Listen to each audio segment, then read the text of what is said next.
Michael, welcome to the podcast. Thanks for having me.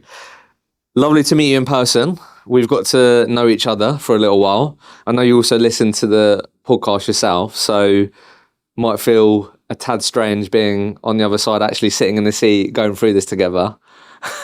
A little bit, yeah. I am a massive fan of your podcast. It is absolutely brilliant. So I am super excited to be here. Yeah, no, I appreciate that. So what we're going to look to do today is, and I always enjoy these conversations because there's a lot of people in our industry that are entrepreneurial that maybe one day like the idea of starting their own recruitment business, maybe never take that leap. Some people do, some people don't. But you're in your second year now in the trenches, building your recruitment business.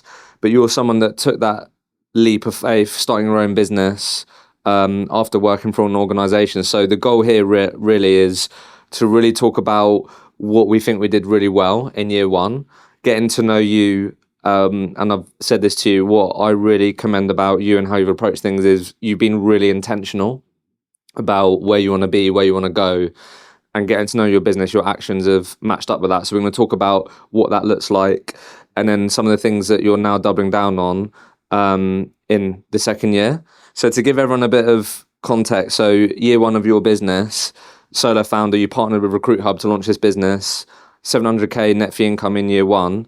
Biggest fee being 170k, which we're going to talk about because there's a bit of a story there.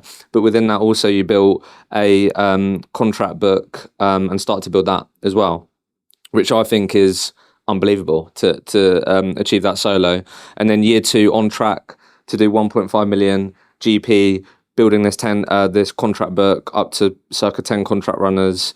So building that nicely as well. And your ecosystem, your world is ServiceNow.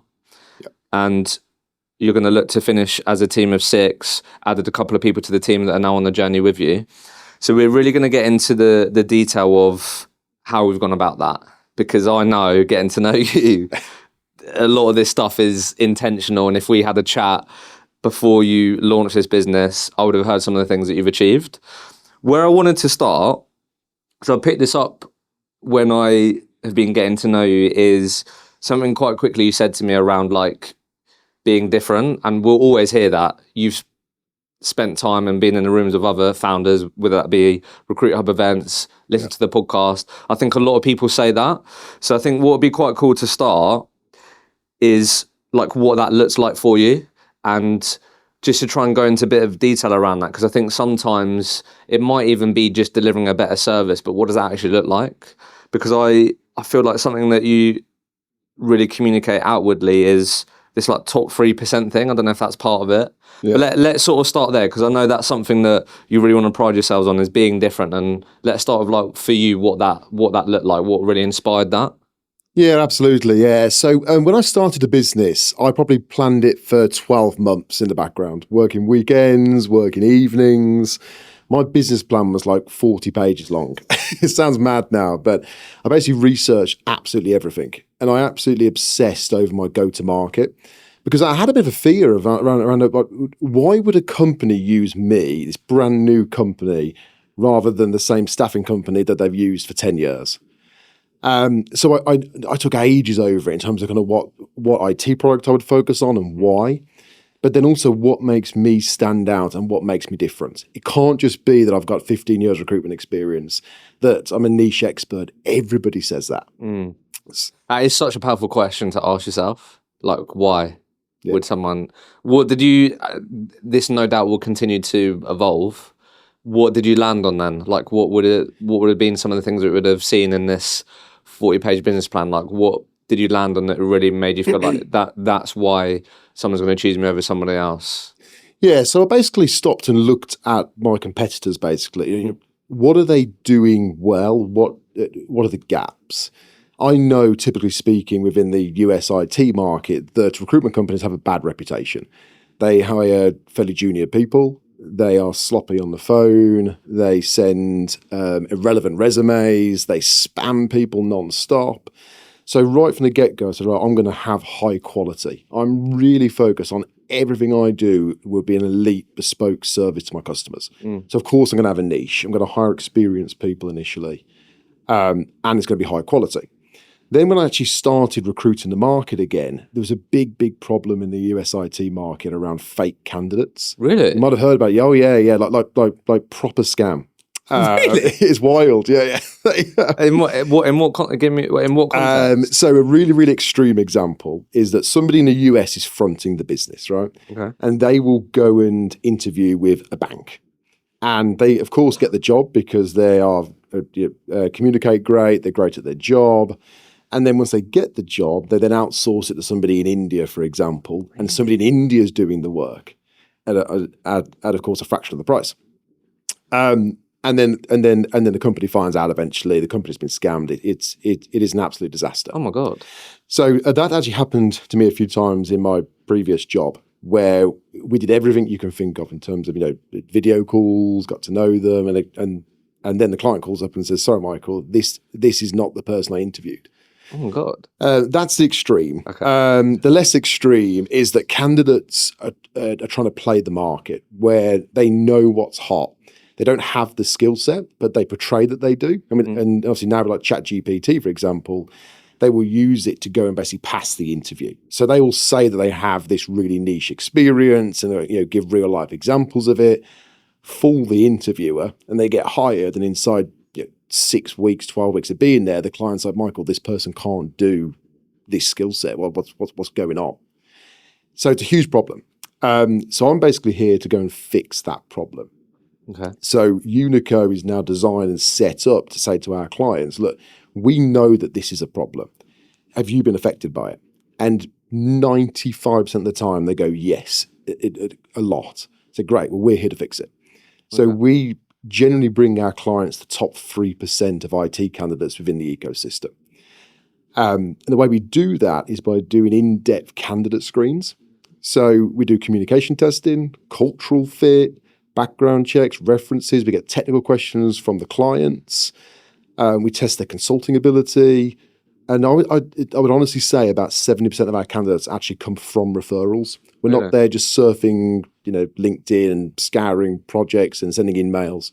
All of my consultants actually have LinkedIn Lite, not LinkedIn Recruiter, because you don't need 100 emails. So we basically go to them and we can design this ourselves. So my biggest client is a New York hedge fund. And every job they ask me to go through and basically create, it's a simple branded document of a PDF, but then we create it together, take that to market. I run all the candidates through it. And then when it gets to them, they know that candidate is then of a high quality. That's so interesting. So you really landed on this, helping your customers assess properly as one of the big problems that you took to market, basically. Yeah, and I also have a third-party tool which actually my friend developed, and this thing is absolutely fantastic. We put the job spec through it, or just use AI to basically give the questions. The client then goes and tweaks the questions towards them, and then all the candidates go through the testing with me on the video call, so that then they can't cheat, basically. And it spits out this lovely kind of one-page PDF of like, this candidate for your job should be a 7 out of 10, and this is why, against this key criteria.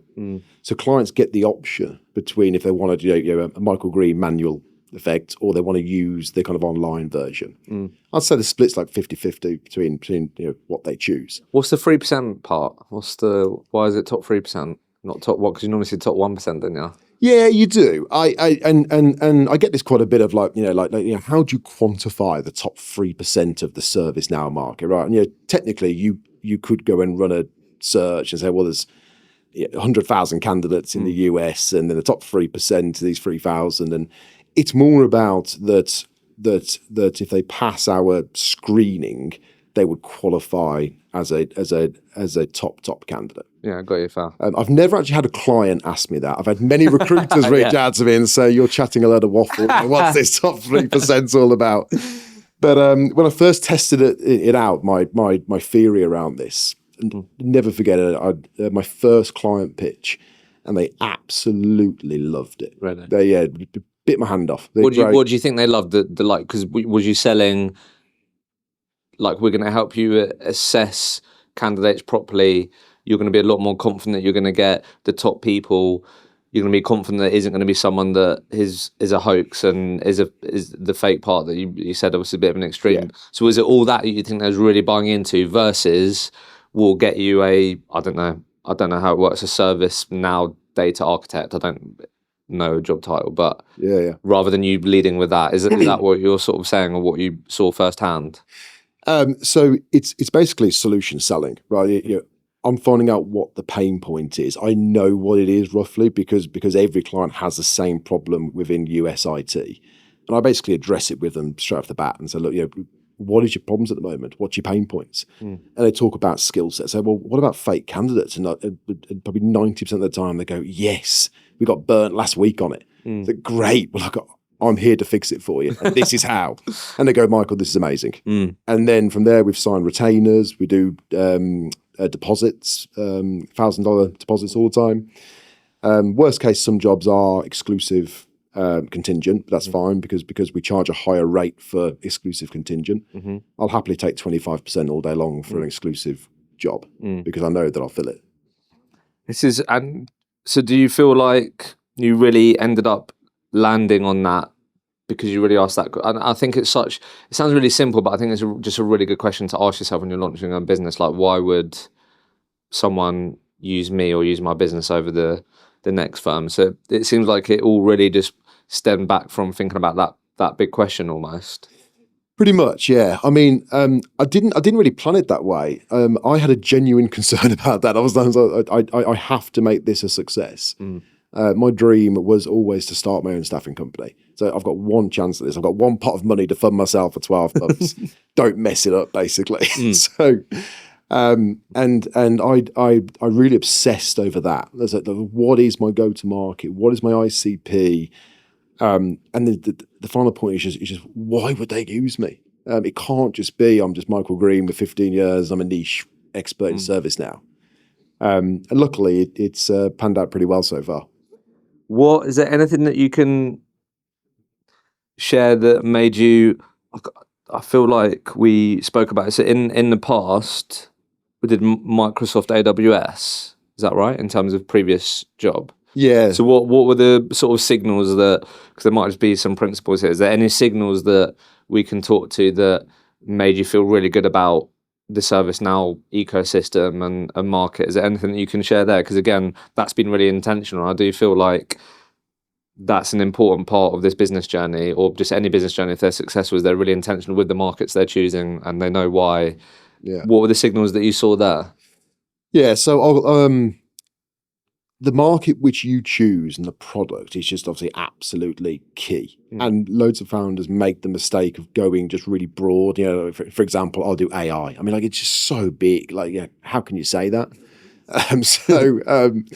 I genuinely spent hours researching different IT SaaS markets.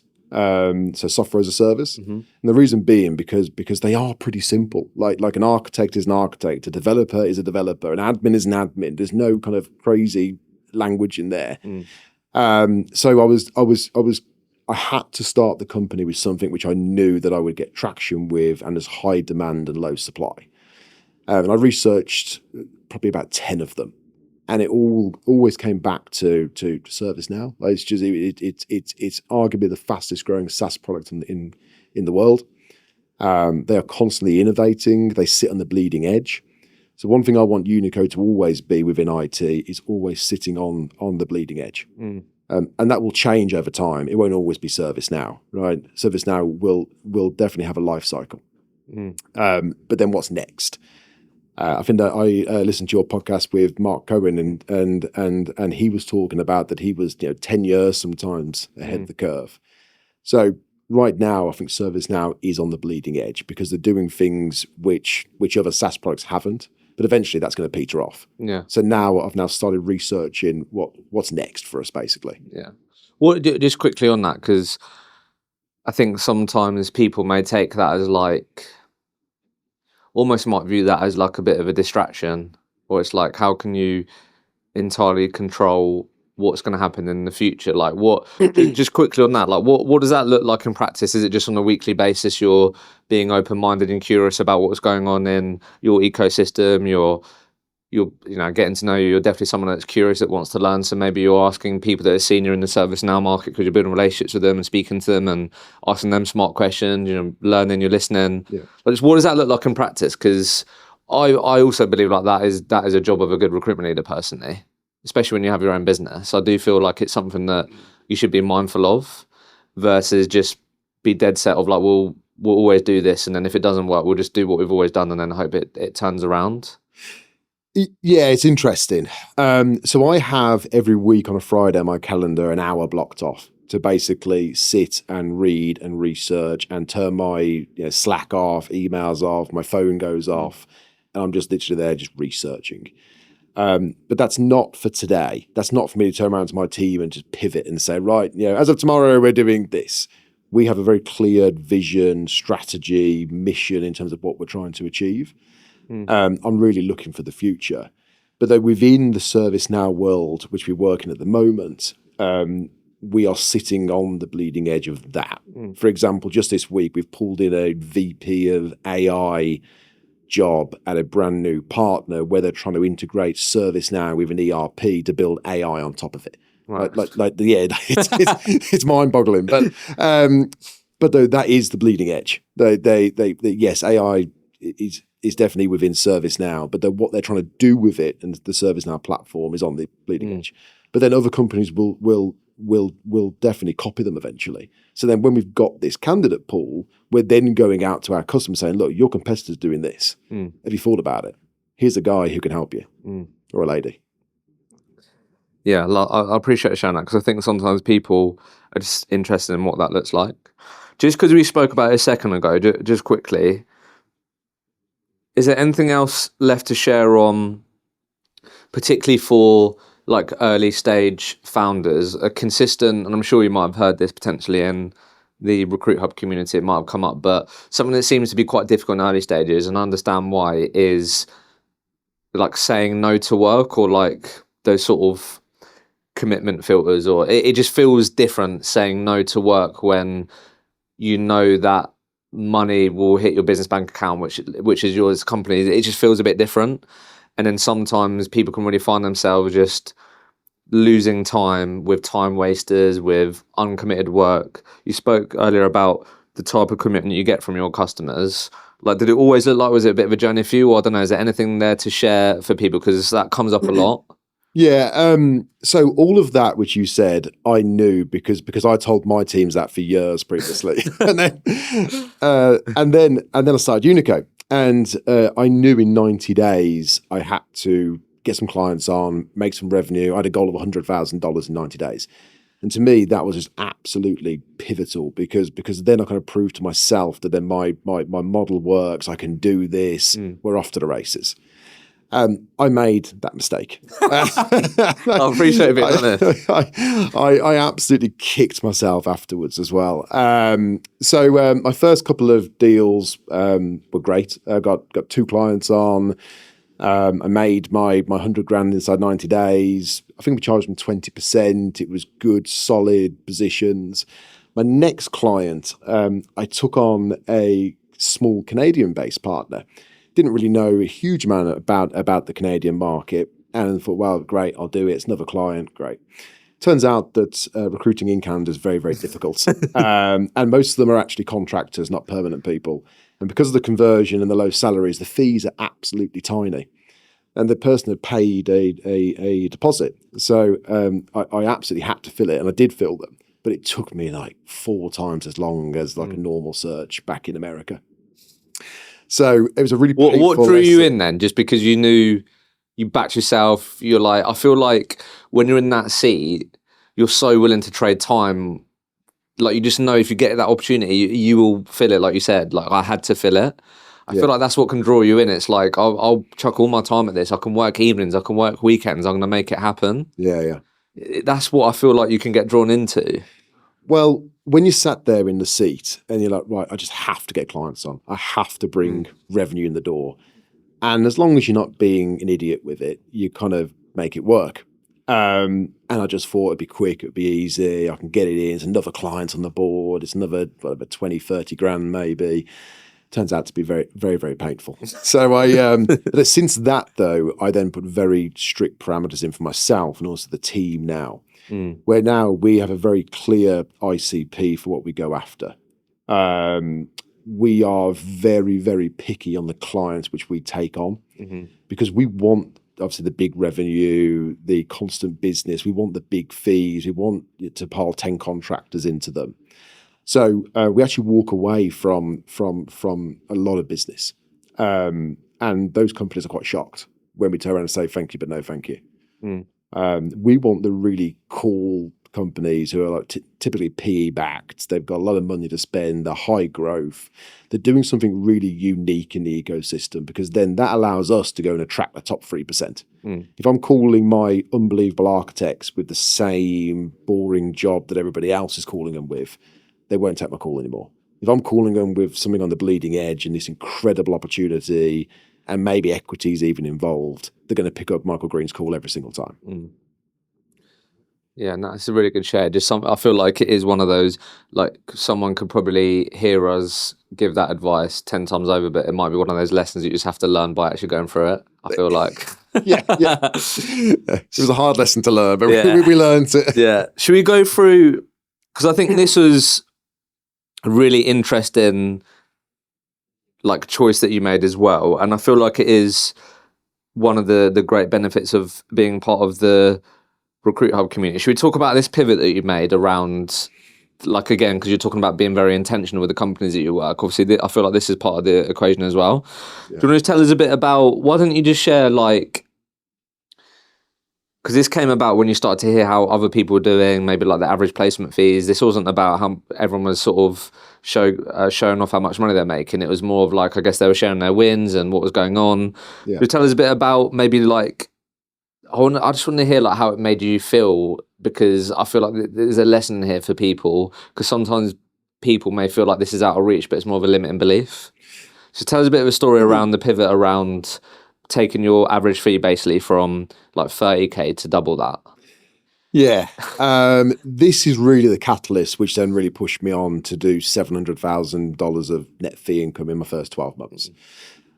So my whole time in America, I worked for a very successful IT recruitment company, but our fees, let's take perm because it's easy.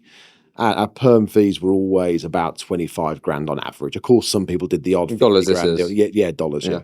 Of course, some people did the odd 50 grand deal, 80 grand deal, whatever. But typically the average was always about $25,000, $30,000.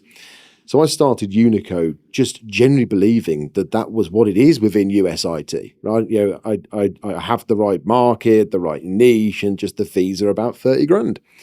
And I thought, I went to a Recruit Hub meetup in Austin actually. And it was absolutely awesome. The kind of first time meeting all the other founders, we all got together, huge kind of session all day, talking about recruitment, obviously.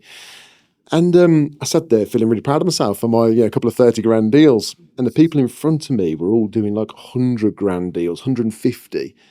The one person's average was like 150 grand. Some of them were like 250, 300. I was like, what is going on here? Like, this is absolutely unbelievable. Like, what do you mean? Like, this is it. I said, right, okay. And obviously then spent 2 days just completely quizzing them on absolutely everything to do with it. And I'll never forget at dinner that night, Edmund Blogg said to me, you do realise that in your market, you can do that. I thought, you're right, I can do that. And do you think the only limit to you thinking of that was the environment you was in? Yeah, 100%. Yeah. It wasn't like, that's out of reach, no, I can't speak to like I'm not used to speaking to senior people. It was just what you know is what you know. Yeah. No, that definitely was not a belief thing in me and my skill set. It was that I just generally believed that that's what we did. You know, we placed developers and we placed some architects maybe, and the fees were 20 to 30 grand, 40 grand if you're lucky. And so I left there and I landed on Saturday morning. I spent all day Saturday just pivoting the business ready for Monday. Okay. So right, as of Monday, forget that. I'm now going after the big fees. And nothing changed within our, go-to-market or our value prop. Unico was still Unico. I simply went up the food chain. So when I first started it, I was doing Dallas local or worst case Texas, because I thought that's quite a value add, a bit of a niche within a niche. I can get meeting people face to face. But obviously salaries and rates within Texas are very normal for the US. So the first thing I did was scrap that and started focusing on New York and California, basically, but mainly New York. I then looked at what industries are the highest spend within IT, and it's financial services typically, followed by telco, followed by healthcare. So then all my focus on end users was then financial services, but not like retail bank and a corporate bank. And I'm going after private equity companies, hedge funds, asset managers, something with lower headcount, but like really deep pockets. So this is all research. Yeah. Just all research. But though all these companies basically are on legacy systems typically because they were early adopters of ServiceNow, and they're all basically doing a full re-platform, which means they're going to scrap the old system and basically replace it. So I just happened to catch it at like the perfect time. Where then I obviously spoke to a couple of hedge funds and PE companies. So what was step one then? So first step is like, who do I even apply this new energy focus to, which you just mapped out in a really good way. What was like step one? So step one was first of all committing to it 100%. Is that right? Okay. I'm going to do this from Monday. No more small fees. Then it's like, well, how? So it's like, well, where has the biggest money? So it's obviously location is New York or California. It's a fact, right, in America. Then the industry, so financial services. Then it was about the skill set. So typically before I was doing like BAs, PMs, developers, maybe a couple of architects. I just said the lowest level job I'm doing moving forward is architects. That's the baseline. I'm going right up to C-suite.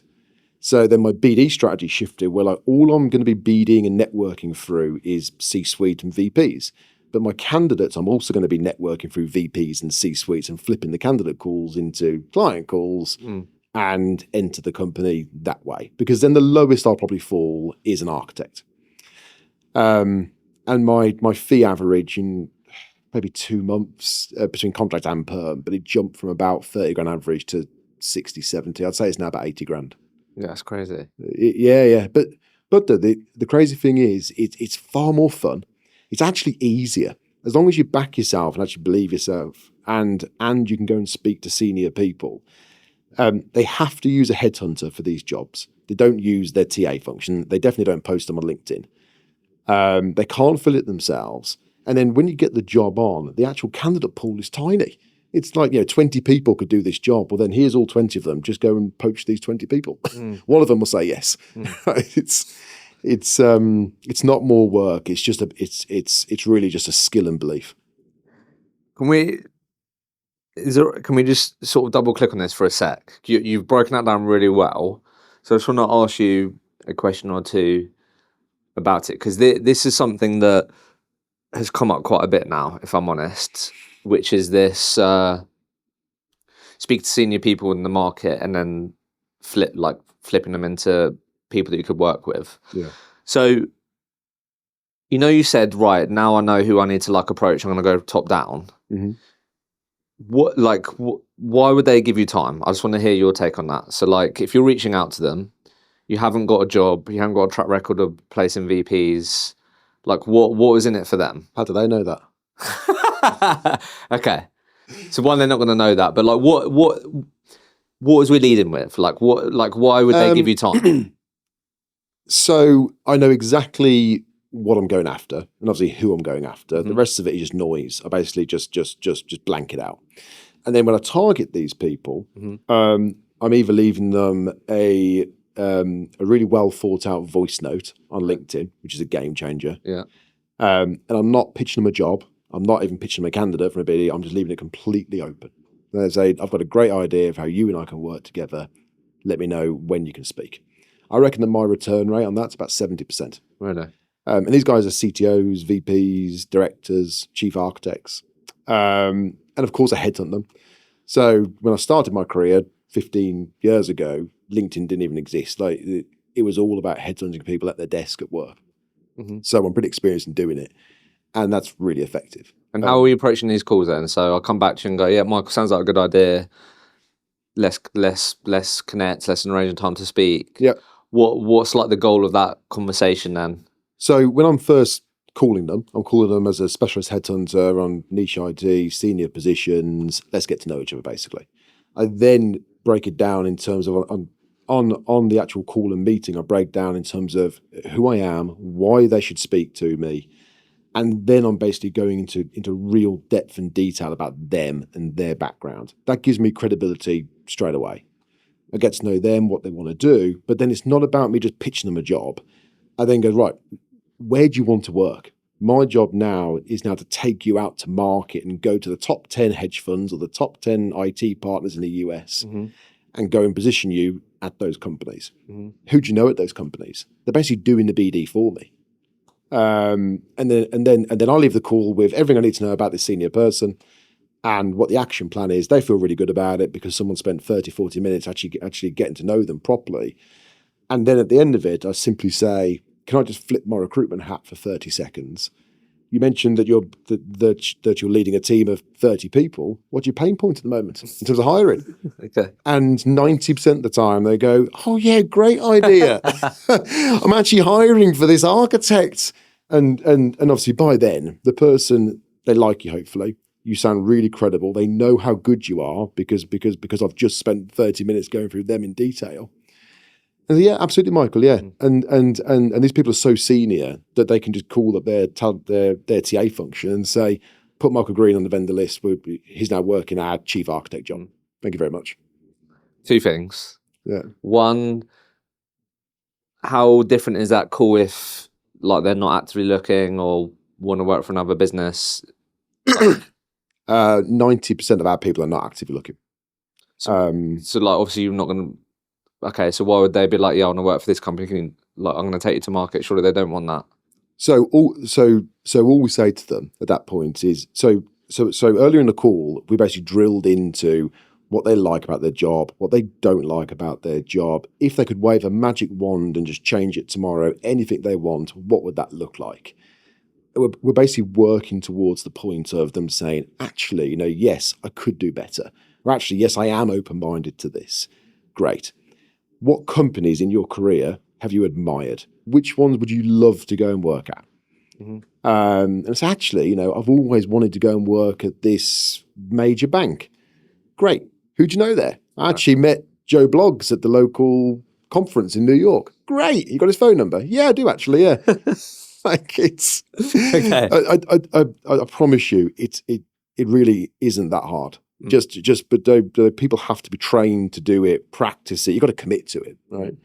I think a lot of people hear about it and they go, oh no, that won't work because they're probably a bit scared to actually go and do it. Like it's very, very different to just having your script and doing a candidate qualification for a $100,000 candidate. The only follow-up to what I was going to say was like, how can we do this? I was going to say basically what you just said. I'm just going to ask you, how can we do this call really badly? It goes wrong when you don't say it with confidence or conviction.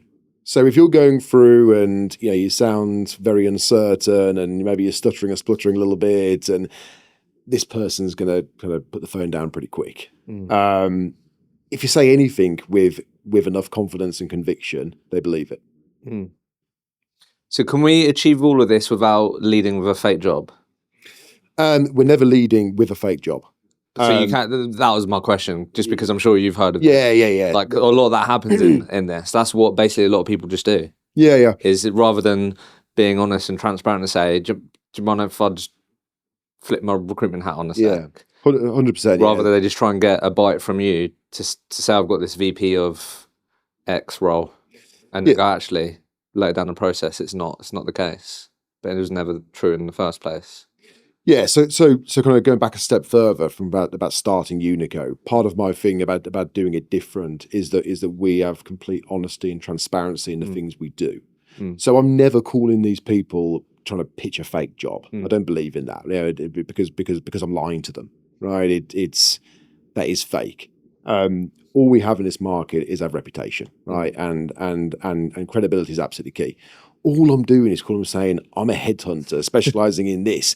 Do you want to have a conversation? And normally they go, wow, a headhunter's calling me. Yes, please. And then on the call, I'm not pitching them a fake job. I'm simply saying who I am, what they want. Right now, I'll go and take you to market.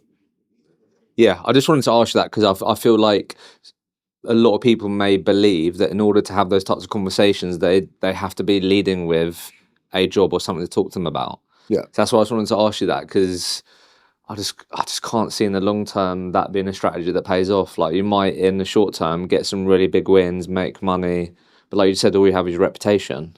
Yeah. So yeah. But I think though that though we are working senior positions, so that if you focus on that, and eventually you get one senior job and another senior job and another senior Build, job, yeah. you are working the senior market. But though you have to just basically make that decision just to stop, pivot, and go and do it. So just because we're focusing on it just for a sec then, because I think this would be interesting. So if you've got someone that's like told you about who they've always admired, I know so and so over there actually, which is why I've heard great things. When you say take them to market, like what does that look like? So we will typically, across their target companies, so they might give us 3 companies, and then I say, great, I've got 2 others as well. So then we've got 5 companies to basically go after. I will then go back to them and basically update them, right? So like, this target number 1, this bank you wanted to speak to, is not hiring for a VP of ServiceNow, for argument's sake. This is the person who is in the position, they've been there for 4 years, they're not going anywhere. For now, that's a no-go. Option number 2, their VP has just left. Great, that is a possibility. Are you comfortable with us approaching them on your behalf, talking about you on a no-name basis and no company basis? And if so, would you be open to having an informal conversation with them? They'd normally say yes, right? Like, it's the US IT market is very fluid, right? They know that they're a hot commodity. They know that the salaries are rising every single year, and they're all typically open to moving. Most US IT people move every 12 months to 3 years to basically catch the salary curve. So all this is quite common. So I say yes, Michael. I'd open to that. How are you then getting in front of them? Sorry, Company. how? So you've done the research. Yeah. I really like that. That's really helpful. Yeah. Looking at these companies, I've actually seen so and so recently left. Might be in the market for someone like you just said. Yeah. Got your permission. Would you be able to have an informal chat? How are you then going to that company? Are you to get into them? Yeah. Yeah, brilliant. How are you then going to potentially set up that informal meeting? Yeah. So when I started Unico, I hadn't actually recruited myself in about 6 years. And when I first sat down, I actually tried to use my old methods from 6 years ago. Inside a week, I got complete crickets. Nobody answered the phone to me. Nobody replied to my email. What was old methods? Let's just get your opinion on that. So when I first moved to America, it was very like, you got a job board lead typically, right? And then you got your points of contact. You basically hammered them with emails, right? Like, you just spec'd in, like a typical leads process, right? And it worked 10 years ago. People replied because the skill set was in such high demand. And people almost kind of forgot like the actual basics of recruitment, like, getting proper leads and being creative and basic things like flipping candidate calls to client calls and getting references and beating the references. So I quickly realized after a week that that's not going to work. And to this day, I'm pretty sure that from emails, I haven't got a positive response from a client. Really? To say, yes, Michael, I'm hiring. Let's speak. And think about it. I actually tested it. My clients, on average, get 300 to 600 emails a day. Some of them, and the spam filter catches 200 to 400 emails a day. So why would my little email that says about selling in this amazing VP of ServiceNow suddenly just flag their attention out of 400 emails? It's crazy. So I basically designed it that then I've got to take a step back again. I've got to design this properly in the modern day, not losing the basics of staffing or trying to reinvent recruitment. I'm trying to just do it better. So the best investment I made was the Hoxo course. Nice. I wasn't good at branding. I definitely wasn't good at LinkedIn posting. Never did it before, really, because I was managing large teams. Best money I've spent.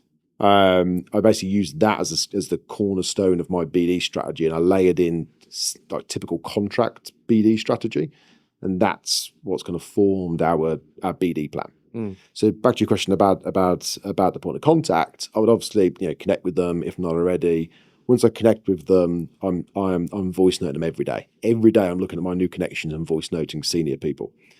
And the voice note, though, is done in a very particular way where it creates intrigue, it creates interest, I'm complimenting them. And so my response rate is about 70%. But I'm also commenting a lot on their posts because every time I do that, it flags up on their notifications. And these are the people that you could potentially take this VP of ServiceNow. Yeah, like C-suite, the VPs of companies. I'm basically obviously going to taking my candidate to market. I'm basically putting Michael Green and Unico all over their LinkedIn. Right. People all day are on their phone, right, on LinkedIn. LinkedIn is like Instagram, but for business. People hate email. They love social media. So it's Michael Green is all over them suddenly. I'm there on their profile. I'm there on their notifications. But my comments aren't just like great job or congratulations. It's an actual meaningful comment. Often actually ask them a question. The second that they reply to your comment or like your comment, you're in. I'm of course doing cold calling. A really good cold call to a mobile phone works. Like I would say, LinkedIn is our front and center, but then the phone is definitely number two. Text messages to get hold of them. If all that fails, we are also using different communication streams. Like Slack is so effective now. Teams calling is actually effective. But once all the kind of normal, one direction outreach fails, I'm getting creative with it. So I'm a big believer in 6 degrees of separation. So anybody who I'm trying to get after, somebody in my network can get me into that company and that person. And it's worked almost every time. And I'm basically looking sort of like, who are our mutual connections?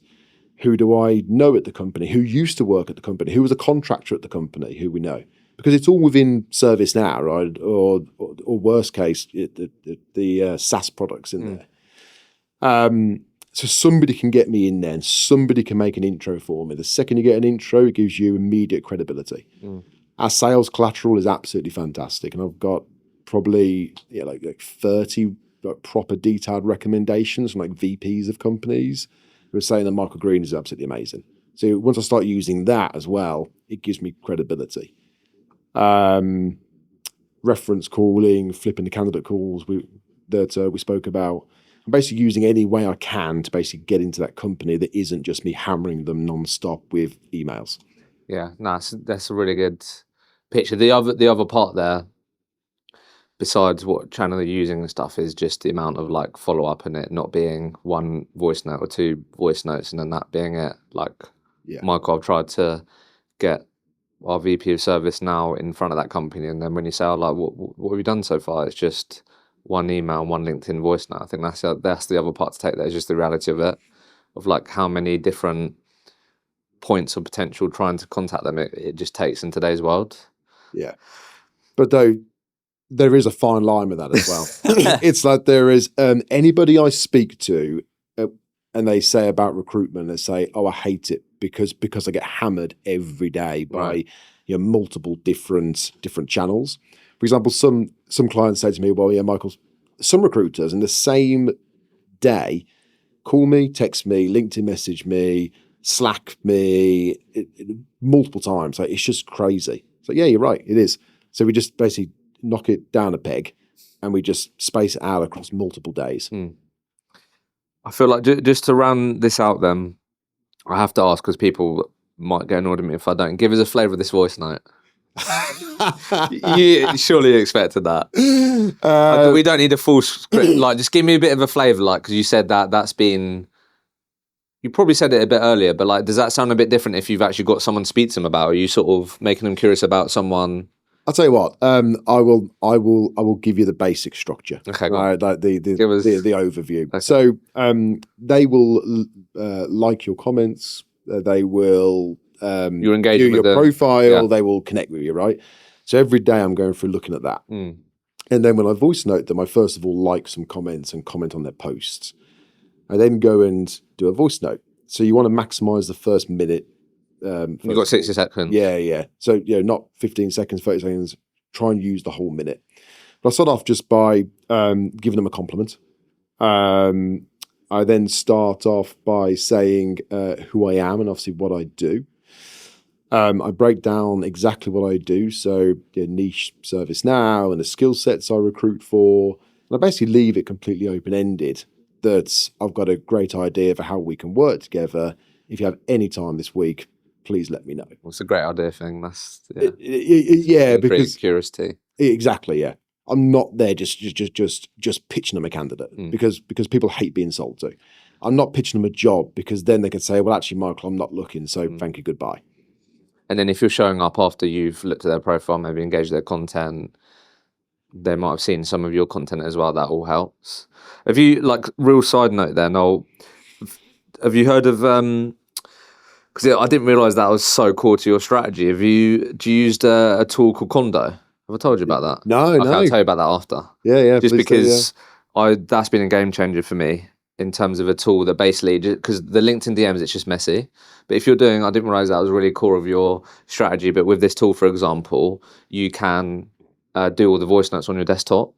Oh, great. Because it's a bit annoying having to do it on your mobile phone, I feel like. So you can just smash it all out.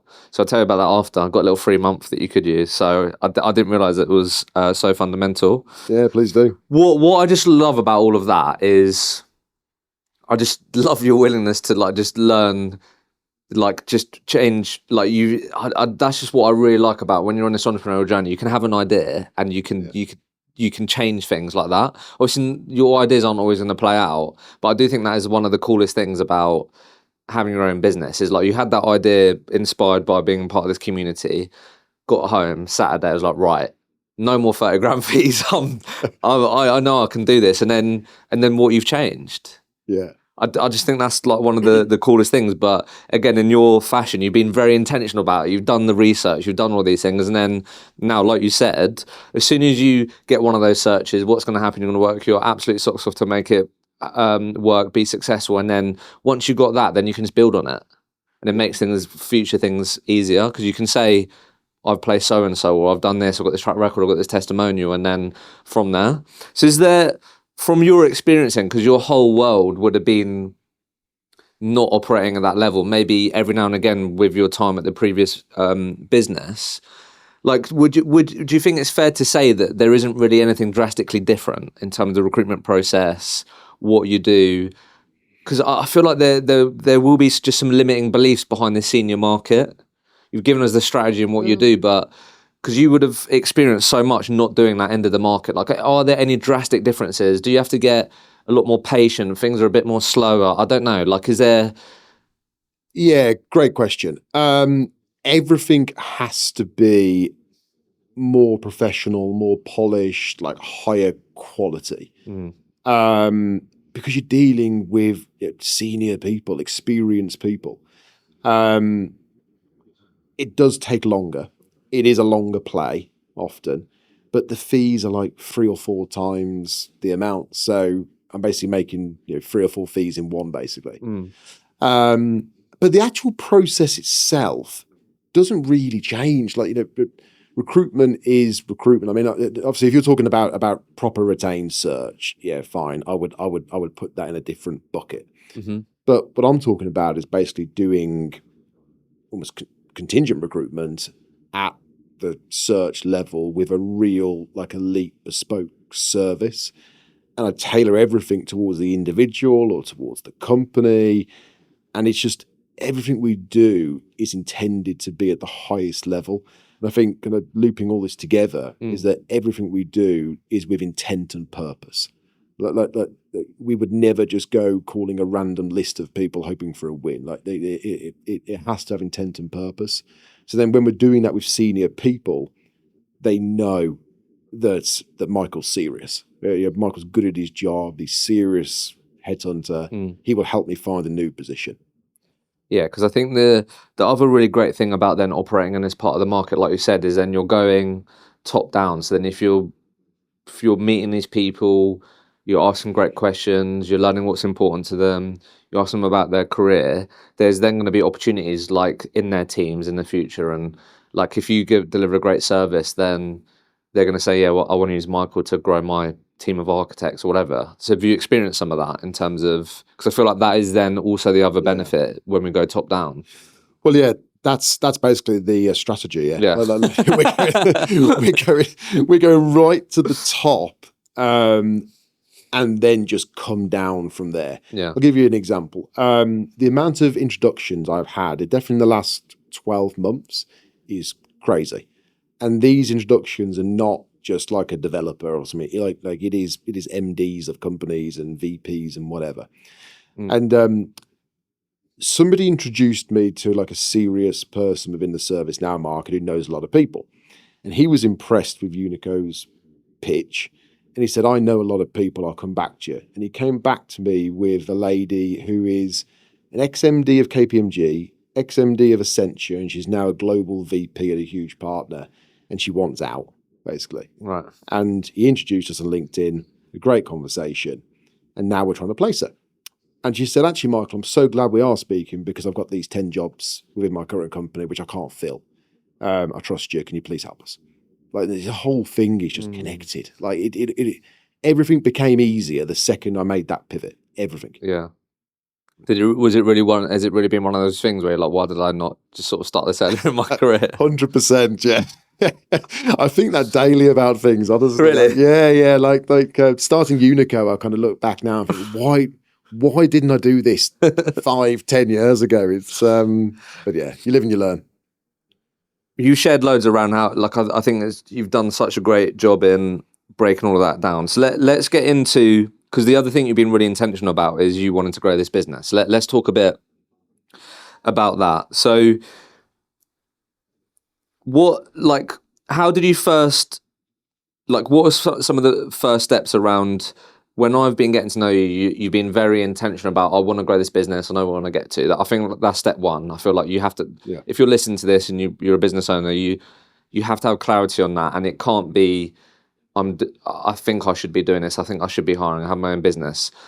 I've said this a few times now, and like, you can't not go on LinkedIn and see this, where you will be getting messages, you'll be getting content where you'll be getting told, offshore, reduce your costs, AI, you don't need to pay these high salaries anymore. Like, it's never been more clearer for you to build this business, do these big fees and not have other people in the business. Yeah. Like that will be championed to you loads. So I think if you want to go on this growth journey, it's something that you need to be dead set on. It might change at some point, but I feel like if you want to do it, you have to be committed to it and you're signing up to it, not, if we're being honest, I'm doing it because I think it will look good online, or like, it's got to be true to you. And getting to know you, this is what you want, this is what you're aiming for. So working backwards from that, because I think this is where people can learn, is what did you see as some of the first steps of you building a business which will grow with it? And when you do add people to the journey, that it isn't just going to be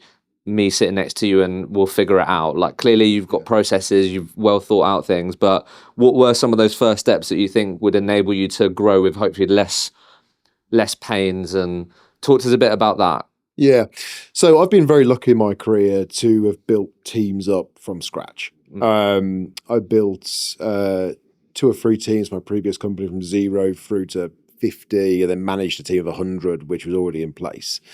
But I learned a lot in that experience. And I know that for me, so my goal is simple: to get to 100 highly profitable recruitment consultants across the US. So I agree now with the philosophy that you don't need to scale through headcount, but that's why I want 100 highly profitable heads. But though, to do that though, I need to build a really solid foundation today for Unico. Yeah. And obviously that's going to improve and change over time. But though, I don't want to just go and like pile heads in today and like nothing's there. There's no infrastructure there. So right from day one, I've been really intentional about who I hire. First of all, I've made every mistake you can think of in terms of hiring people. So I had a very, very clear like profile of person I want to hire, and I made the commission plan geared towards high performance, but also really attractive to obviously draw these people in. And then my actual interview process took a long time to refine, but then I finally got it nailed down. My it's pretty pitch to dull. hire people. 5-stage interview. Yeah. To get my first hire, I probably interviewed 20 people, to 20 to 25 people, I'd say. And that wasn't me being declined. That was me mainly turning them down. So that's a 30-minute casual chat, 1 hour deep dive on experience and BD capability. Yeah. 2-hour assessment, 30, 60, 90-day work example, meet the team, you and also Edmund, you benefit from that. And then you go through comp and close call review. So like that, again, I think that just matches up with like you being serious. Like I think a lot of people won't actually do that, but like, yeah, he's good, he's capable, like let's get him in or let's get her in. Yeah. To any founders out there or people thinking about starting up, I think the most important thing, first of all, is that go-to-market I talked about earlier. But the second thing is then about who you hire. Because if you make some bad hires, especially initially, it's going to cripple your culture. It's going to suck up all of your time trying to coach them and trying to get them upskill quickly and making deals. So you've got to get those first hires absolutely nailed. So I spent ages again, like, getting the right profile, the right screening process, and then obviously pulling the trigger. So that was really important. Yeah. But then when they start though, then what? So then I created a really detailed 12-week training plan. And most of my hires are experienced hires. So even though it covers everything, they do a self-assessment before they join, and we basically miss out anything that they are super comfortable with. Let's say that I've hired a $500,000 biller. I would hope that person knows how to qualify a candidate, right? So we don't need to go through that typically. It's really about me teaching them about the Unico specifics, the BD strategy is probably different, what our value prop is, and then the bits that they want help on, we then really focus around that. But that has taken a long time to tweak. Like my first version of it was terrible. I've now got to the point where it's now pretty slick, pretty effective. Obviously, I'm partnered with Hector, which has been absolutely fantastic. Feedback's been great. But though I was again intentional in doing that because I need a good L&D background to make me a good reputable company to hire the best talent. I can't just say, well, it's just me winging it every day, for the training. Yeah, I think we like start. I think this is why, like I said to you, like really respect, and I said this to you, didn't I? Like even in the sales process before we even started working together, like you basically committed to working with us before you even had anyone in the business. Yeah, and you already had some really good stuff that you already had built that you spent time on. So again, I think that's just a really good example of like your actions speaking louder than words in terms of like this is what we're doing versus we'll worry about this stuff when I've got 5 people in the business, right? Yeah. So then, how else are you thinking about this now? Because we're starting to build a bit of a nucleus. Yeah. Like, what is the next stage? Are you just really focusing on, again, with our approach here being profitability per head and high performance being the North Star? Is it really like we're in no rush here? We've got a nucleus of people. Yeah. Is it like really get them really good before we even think about adding more people? Like how are we then thinking about keep going in the right direction without maybe having those teething issues of adding people too quickly, or like, because that is going to be the next stage for you, isn't it? Because a lot of people that I've sat down with here, I think I was saying to you on the way over here, it seems like there's loads of reasons for this, but I think sometimes where recruitment companies can go wrong is they hire people, might not have all of this like you have, but they hire people because there's enough demand there and then, and it isn't very data driven. Yeah. And then it's like, oh shit, the demand's gone. We hired too many people. Do you know what I mean? Yeah. You must be thinking about that, and I'm sure you have, what the hiring trigger is. I've asked that question to a lot of people. Not everyone has been able to really figure that out because it is a hard thing to be really dead set on in terms of when do we hire, when do we not hire. 100%, yeah. So the way that I tackle it is that I know that my end goal is 100 happy, profitable consultants, right?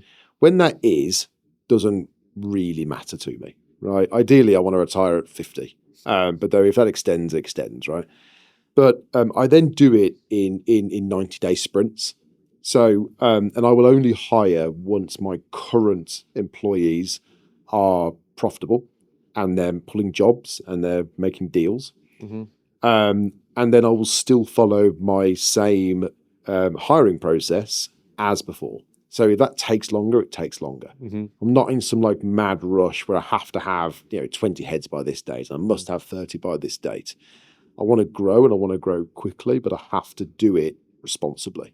Because if I don't, I'll fail my current employees and fail myself as well, right? So it's about bringing the right people in and getting them up to speed quickly.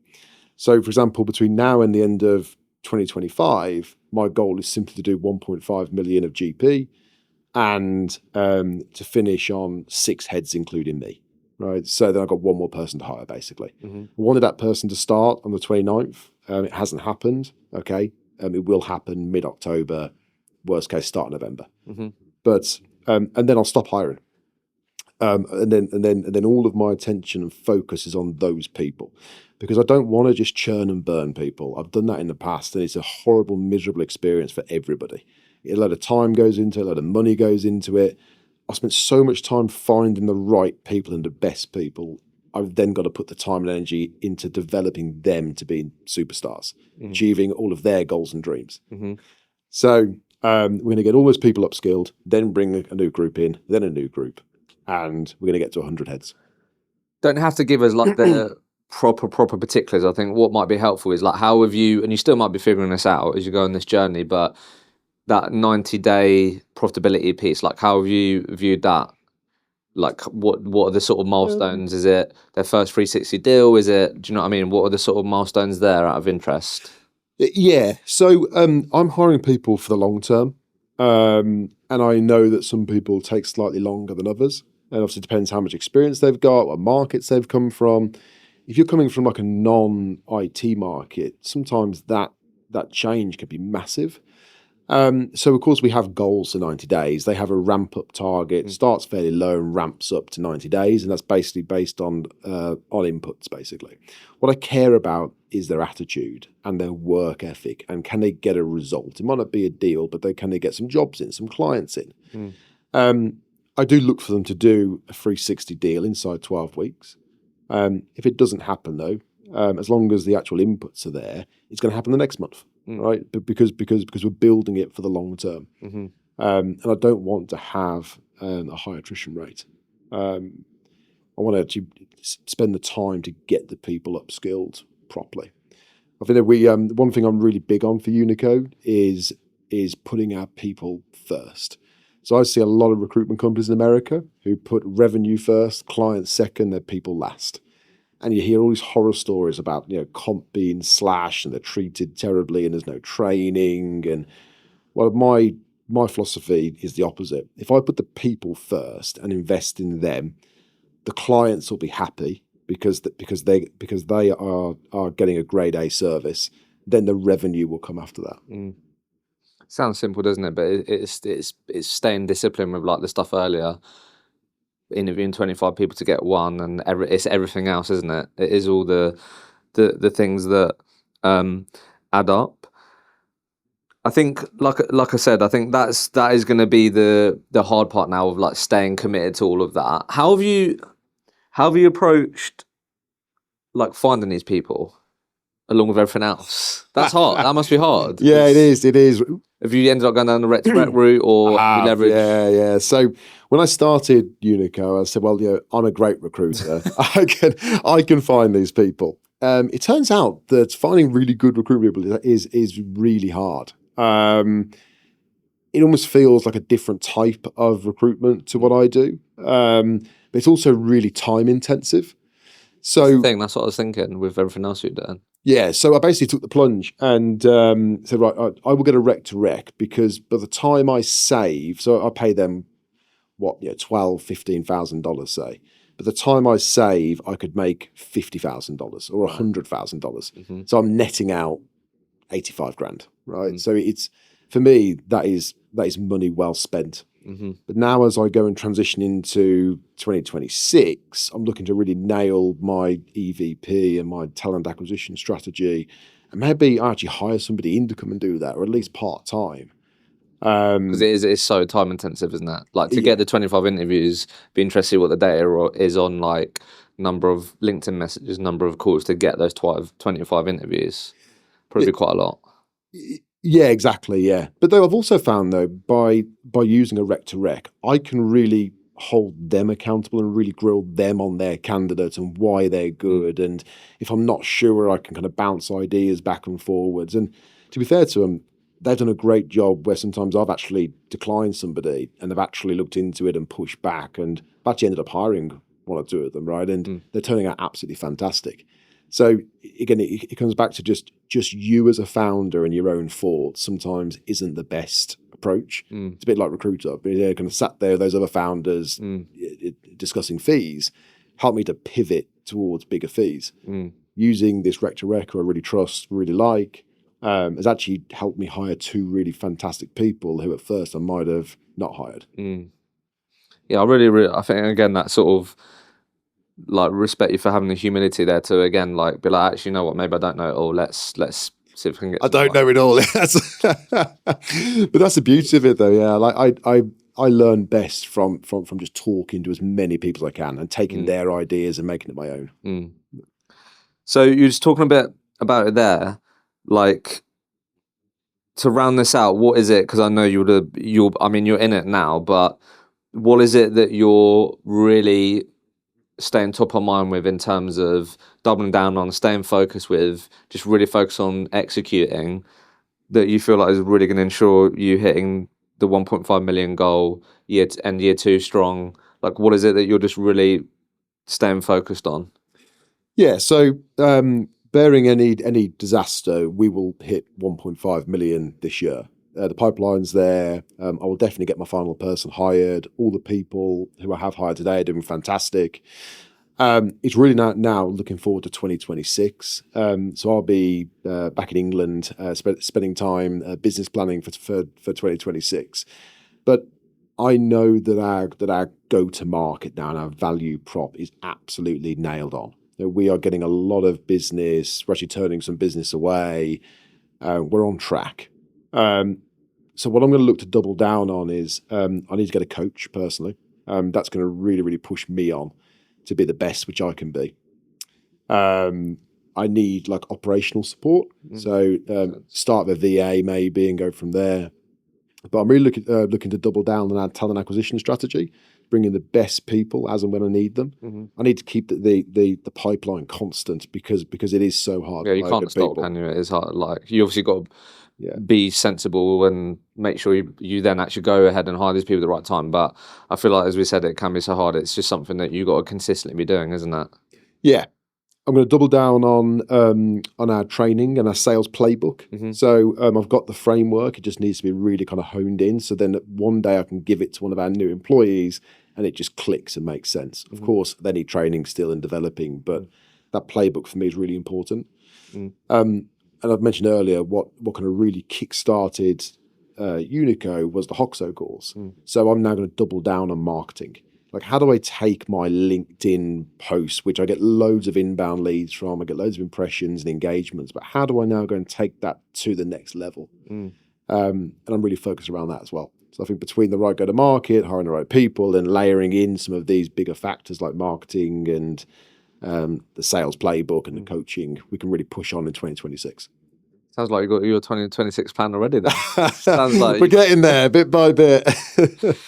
Look, I think like genuinely, and I mean it when I say it, I think I meet a lot of founders, but I think honestly it's like just love to see that there's a lot of people that say I want to achieve this, have ambitions around this, and then when you delve into it and I get to know these people, sometimes the actions don't quite match up, and I've just really respected that about how you've approached this journey. You've obviously taken it very seriously, hold yourself to a high account, and that is hard when you're a solo founder.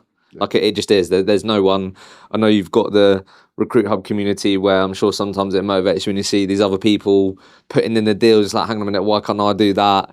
But that is one of the hardest things. Is like when you start this business on your own, you have to hold yourself accountable, and it's very easy to not do that some weeks. So I really respect that. And then also what I just love about this journey so far, and I'm sure it will continue, is just that willingness to keep learning, to be aware you don't have all the answers, and make these powerful adjacent moves or pivots and then just figure it out. Yeah. I think that's awesome. You have to though, yeah. That's it. So really excited to see where things are in another 12 months, but I'm sure no doubt me and you will be catching up around this time next year, and a lot of these things that we've set out to do, you would have achieved, or you're going to be well on your way. Yeah. So really appreciate you sharing all that. Really shared loads of great strategies for people. So thanks a lot for coming on the pod. Amazing. Thank you very, very much. Bosh, mate.